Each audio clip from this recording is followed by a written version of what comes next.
আজকে আমি পায়েস বানাবো, তার জন্য প্রথমে ঘি নিয়ে নিলাম এবং কিশমিশ এবং কাজু বাদামকে হালকা ভেজে নেব। তারপরে সেগুলোকে তুলে নিয়ে আমি আবার একটু ঘি অ্যাড করে গোবিন্দভোগ চালটাকে হালকা ভেজে নেব।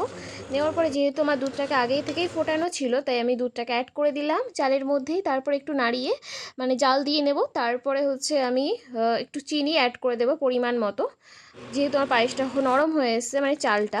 তারপরে আমি চিনি দিয়ে দিলাম। এবার আমি গুঁড়ো দুধটাকে একটু ফুটিয়ে নিয়ে ঢেলে দিলাম। তারপরে কনডেন্সড মিল্কটাকে অ্যাড করলাম যাতে পায়েসের স্বাদটা একটু ভালো আসে। তারপর আমি আবার কাজু আর কিশমিশগুলো ভেজে রাখাগুলো অ্যাড করে দিলাম। দিয়ে আমি একটু নাড়াচাড়া করে নিলাম কিছুক্ষণ। ব্যাস, আমার পায়েস এখন একদমই রেডি।